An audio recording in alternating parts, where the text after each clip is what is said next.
we've got a big chunk of the cavalry right here on set with me today. In a wonderful, wonderful segment coming up, a nice long segment. We got Steve Moore, Committee to Unleash Prosperity Hotline and FreedomWorks, and the author of Godzilla, and Kevin Hassett, former chair of the Council of Economic Advisors, and author of the most important book of the century, Stopping America's Slide to Socialism. Gentlemen, welcome. This is a first for both of you on set. Well put. Great monologue. Every word of it I agree with. Okay. Let me begin. Let me begin with all the fruits and nuts at Davos, okay? You must have gone. Did you go to Davos with... Don't you remember? I hid. We were in the Roosevelt room, and then the chief was like, who wants to go to Davos? And I'm like over behind Mercy Schlapp. And, oh, Lord. Because I knew, I went once in 2017 when Trump was just elected. And it was one of the most extraordinarily hostile audiences I've ever spoken to. And what I learned at Davos was there were two things these European bureaucrats were against: Donald Trump and Brexit. That's it. So they had a Well, what about capitalism? They don't like that too much either. What about capitalism? I mean, what about this story? Why do we have to have astronomical gasoline prices? It's not a blessing. It's a curse. It hurts people. It hurts ordinary working folks. That's my point. And I meant it when I said in Davos, which is a lovely place up in the Swiss Alps and so forth. And I was up there a couple times with President Trump. But there are no blue-collar workers, all right? There's no people that work with their hands or wear hard hats or build things. It's all these CEOs and paperwork. And, Kevin, that's the part that bothers me, because it's the blue-collar folks who get hurt the most by these outrageous fossil fuel prices that have been spawned by the fossil fuel crusade by Biden and Kerry. And they don't really care about climate, really, if you think about it. So, for example, because you and President Trump, and I know you were a driving force behind this, expanded U.S. natural gas production so much by making it easy to get permits and opening up public lands and so on. As you were. Well, you were right in the front of that. I was, calculating the statistics that showed that you were doing a good job. But you were giving us the backup numbers to prove that we might be right. Yeah, but the point is that one number I really remember when we put this out as a report to the White House while we were there was that natural gas consumption went up so much under Trump, replacing coal for electricity generation, that the natural gas expansion under President Trump had a bigger effect on CO2 emissions in the U.S. than Obama's Clean Power Plan. Yes. And so they celebrated Obama's Clean Power Plan. They attacked President Trump when he backed away from it. But then when he actually accomplished what they claim their goal is, a big reduction in CO2 emissions, nobody said thank you. Oh, so that's how we do it. Instead, they go to Davos and they sneer at him, just like they did when Steve was there and they were calling him a Nazi and things like that. You make a really good point. Why is the left, why are the climate change fanatics against natural gas? Natural gas is the single biggest force over the last 15 or 20 years that has led to dramatic reductions in CO2 emissions. Most Americans don't know this because most Americans haven't been told. You're exactly right. Over the last 5 or 6 years, the United States has reduced our carbon emissions more than any of the countries that signed that damn Paris Climate Accord. I mean, they make all these promises and they don't keep them. I want to make one point, if I could, about what Biden said, was it yesterday, about the high gas prices. I've said this all along. The White House has been talking out of both sides of their mouth on this energy crisis. On the one hand, Biden's saying, we're doing everything we can to lower gas prices. No, they're not. That's just a lie. They're not doing everything they can. No, they're loving it. Yeah, exactly. They're loving it. They are doing everything they can to keep. Let's be honest. honest They want about it. high gas prices because they want people to use less gas, and the way to have people use less gasoline is to raise its price. That's the closest I think he's come to acknowledging that they want high gasoline That's exactly prices. right. And you've got Kerry in Davos spewing forth his stuff. I want to get back to Kerry in a second. But, Kevin, on this show not so long ago, former Energy Secretary Rick Perry said, if we sold more nat gas, if we had more LNG exports to India, to China, we would do so much more. Not only would we help our own balance of payments, but we would substitute LNG for coal. which is the worst emitter of all. Right. And we would make a cleaner world. In fact, we would do more to make a cleaner world than all the rhetoric of the Paris Climate Accords. Now, that's a thought that I never hear from Team Biden. In fact, that would actually be an incredible transition. What Biden has is a not credible transition, really. And the fact is, though, going back to the earlier point, that all this progress was made on climate. All this progress was made under President Trump on income inequality. We talked about that, too. And the only, like, you go to Davos, and the only thing they appear to care about is income inequality and climate, right? Those are the two things. And the fact that they're in complete denial about the progress that was made, it's just really cold and hard in the facts, suggests that they don't really care about those issues. They're just using them as cudgels to gain political power. So what they want to do is they want to oppress the people they don't invite to Davos, and then they're using climate change and income inequality to arouse their worst sentiments and get them to vote for Democrats and liberals all around the world at the ballot box. Right. See, this is a power play. And the Davos thing is all about centralized That's just power. what I was going to say. Whether it's governments or CEOs, it's about centralized power, and it becomes ideological, and they're turning against the roots of free market capitalism, which is another thing that always burned me up about going to those places. And if you listened, and I listened to some of those speeches that have been given already at Davos, and they all have one theme: one world government. Now, I don't want people to say, oh, Steve Moore's a black helicopter guy. But they believe in one world government. And they want the United Nations and all these other agencies, which is a direct threat. This is something Trump got. That's a direct threat to American sovereignty. And we're not going to go for that. American people aren't going to go for it. That's why they didn't like Trump. A related point.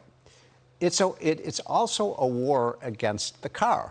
They hate cars. If you listen to the rhetoric, it's all about putting everybody in mass transit, except, of course, the elite, so they'll still have their own cars. But, you know, if you want to help, Kevin, you can tell me if I'm right about this, but I've seen a number of studies that show one of the best ways to help the poor advance economically is to get them a car so they can get to their jobs. And they want to take cars away from people. So imagine the mother with 3 kids driving her kids around to soccer practice and graduation and all these things. She doesn't have a car? I mean, what's that going to mean for the family? By the way, I have nothing against electric cars. Oh, I don't have nothing. None of the above. Now, they all cost $100,000, so it'd be a little hard for the person you're describing, or maybe $65,000 or $70,000. But I have nothing against it. See, Kevin, here's a serious question.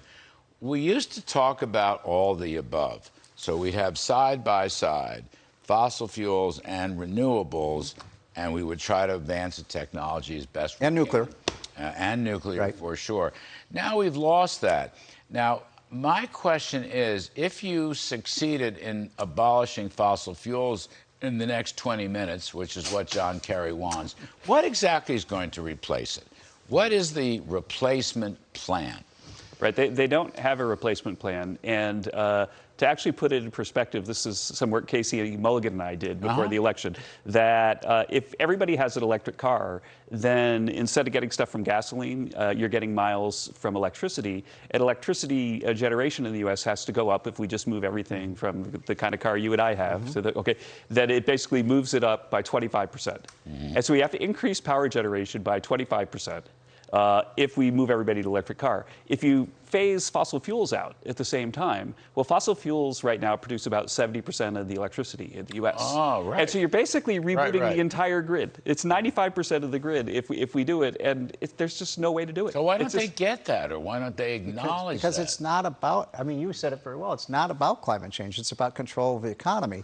And, you know, Larry, maybe you can answer this question for me, because I listen to these speeches by major CEOs of not just European companies, but American companies that have completely bought in to this zero carbon emissions stuff. I don't really understand the logic of it. And was astonished at it. Back in, I think it was 2019, when Trump spoke, he was well received because the economy was doing so well. Right. Nobody could deny that. It was like, oh, what a shock. The economy is doing well. The corporate tax cuts worked, et cetera, et cetera. But other than that, he was never taken seriously. And politics were always, you know, anti-Trump, globalist, globalization, and so forth and so on. And it all seemed to revolve around climate change. I don't know why climate change became this global rallying cry. I mean, I worry about democracy in a lot of different areas, but it did. Look, let me go back to this other point. This was the Newt Gingrich point about big government socialism, and I referred to it as progressivism. I don't think, Kevin, I want you all to talk about the economy and how you see it right now, but it ain't great. And I don't think under current policies, Bidenomics policies, if you will, which are the progressive policies, the taxing, the regulating, the spending, the money printing, and all the rest of it, we will not regain high growth and low inflation until those policies are replaced. That's my sense of it. You tell me. Right. No, I agree. And in fact, I think that they're in complete denial right now. So we've got John Kerry at Davos. He basically could have said, hey, here's our plan to go after inflation and to improve, reduce energy costs in the U.S. And so don't worry, there's the cavalry is coming, right? He could have given that speech. Janet Yellen could have done the same thing when she went before Congress to give a talk, but instead she decided that it's bad for the economy if Roe v. Wade is repealed. And so they're out there changing the subject, and then it's Putin's fault, it's Larry Kudlow's fault. It was actually our tax cuts were blamed this week by them.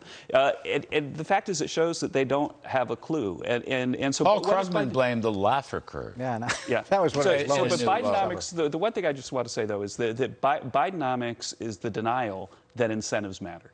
So ultimately, it's their wish, hoping for the best, and raise taxes, raise minimum wages, do whatever you want, and you won't have any negative effect on anything. And that's why supply is getting crushed. They removed work incentives. They shut down pipelines. Supply is getting crushed while they're helicopter dropping money. And it's why every day that Biden is president, Trump's numbers get better, because people say, hey, it worked pretty well. I may not have liked some of the things Trump did, but the policies worked spectacularly well. But I think a related important point to this, though, is I go back to that speech that Biden gave about 10, 12 days ago, where when the market was just starting to get really soft, and he just basically doubled down on everything. We're going to do Build Back Better. We're going to do tax increases on the rich.